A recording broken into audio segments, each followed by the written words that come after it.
ኣብ ግዜ ውርሻ ንስኻ ሕጋዊ ወረቐት ሃሊካ ማለት ሰብኣይን ሰበይትን ኮንካ ሓዳር ጌርካ መርዓ ጌርካ ምንባርን ከምኡውን ብዘይ ዝኾነ ውዕዕል ብዘይ ዝኾነ ስምምዕ ብዘይ ዝኾነ ሕጋዊ ወረቐት ጌርካ ብሓሳብ ምንባርን ዘሎ ፍልሊ ማዕረ ክንደይ ኢና ንፈልጦ።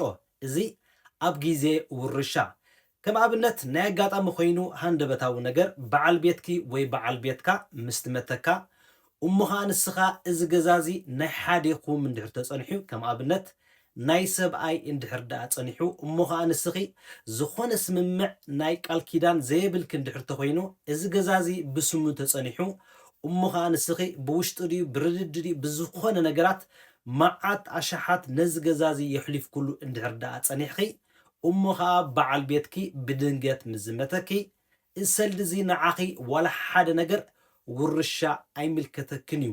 ምናልባት ቆልዓ እንድሕር ሃሊኪ ካብ ክልቲኹም ዝወለድኩሞ ይምልከተኪ እዩ። ምናልባት ግን ንስኺ ዝኾነ ቆልዓ ዘይብልኩም እንድሕር ተኮይኑ ብሓንሳብ ዝወለድኩሞ እዚ ገዛዚ መዓት ኣሽሓት ሚልዮናት የሕሊፍ ኩሉ ክንስኺ እዚ እንድሕር ደኣ ዝኾነ ነገር ሕጋዊ ስምምዕ ምስ በዓል ቤትኪ እንድሕር ደኣ ተዘይሃሊኪ እዚ ገዛዚ ተሸይጡ ዓውድ ናይቲ ሰብኣይ ዕዳ ናይቲ ሰብኣይ መኽፈሊ ይኸውን። ስለዚ ንስኺ ወይ ንስኻ ኣብ ከምዚ ዓይነት ሲትዌሽን እንድሕር ሃሊና ንሕና ሕጋዊ ወረቐት ማለት ቴስታመንት ከነፅሕፍ ይግባአና ቅድሚ ዝኾነ ነገራት ምጉናፉ። ስለዚ እንድሕር ደኣ ቆልዑ ናይ ብሓንሳብ እንድሕር ሃልዮምና እዚ ፀገም ዘለዎ ነገር ኣይኮነን። ክሳብ 4 ጌ ዝበሃል ክሳብ 500,000 ውርሻ ክትወርሲ ትኽእሊ ካብዚ ናይዚ ሰብኣይኪ ትሕዝቶ ተዘይኮይኑ ግን ደቅኺ እዮም ዝወርስዎ። እንድሕር ደኣ ዝኾነ ውዕዕል ተዘይሃሊኪ ቴስታመንት እንድሕር ሃልዩ ማለት ውዕዕል እንድሕር ደኣ ሃልዩ ድሕሪ ሞተይ መን ከም ዝወርሰኒ ዝብል ግን ክሳብቲ ሰብኣይ ዘፍቀደልኪ ንኣብነት 100,000 እንድሕር ደኣ ክትወርሲ እንድሕር ኣፍቂድልኪ ንስኽን ደቅኽን 100,000 ትወርሲ ተዘይኮይኑ ግን ክሳብ 500,000 ክሮነር ጥራሕ ንስኺ ውርሻ ትወስዲ። ካብዚ ገዛዚ ምስ ተሸጠ ተረፉ ከዓ ናይ ሰብኣይ ዕዳ እንድሕር ሃልይዎ ናይ ባንኪ ዕዳ እንድሕር ሃልይዎ ንዕኡ መኽፈሊ ይኸውን። ስለዚ ሰብኣይኪ ብድንገት ምዝመተኪ እሞ ከዓ ብስምናቱ ዝገዛዚ ምጸንሕ ብውሽጢ ግን ንስኺ መዓት ሚልዮናት እንድሕር ደኣ የሕሊፍ ኩሉ እሞ ከዓ ዝኾነ ናይ ሓዳር ስምምዕ ወረቐት ተዘይሃሊኩም ከምኡውን ዝኾነ ውርሻ መን ይወርሶ ዝብል ነገር ምስክርነት ተዘይሃልዩ ንስኺ ቅርሺ ስለ ዘይትወርሲ ነዚ ነገራት እዚ ኣጻፊፍናዮ ክንጸንሕ ይግባእ።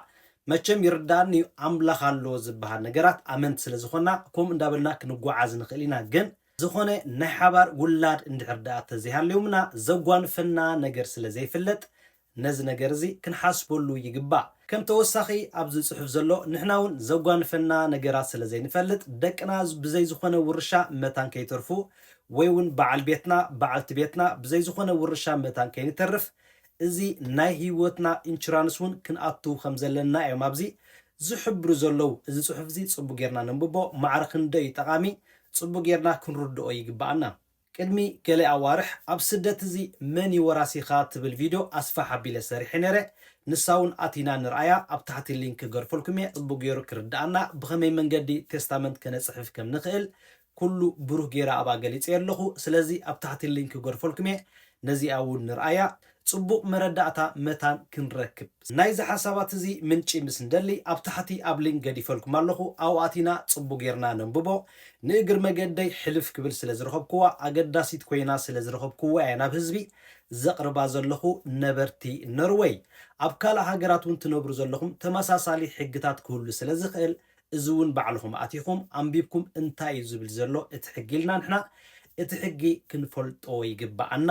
እዛ ቪድዮ እዚኣ ናብ ብዙሓት ክትበፅሕ ሼር ላይክ ኮመንት ብዓብዪ ከዓ ፎሎው ዘይምርሳዕ ከምኡ ናብቲ ዩቲዩብ ሳብስክራይብ ኣብ ኩሉ ፎሎው ምግባር ጽቡቅ ኮይኑ ስማዓኒ ኣድላይ ሓበሬታ ጠቃሚ ዝኾነ ሓበሬታ ክመፀና ምስ እንደሊ ብመንገዲ እዚ።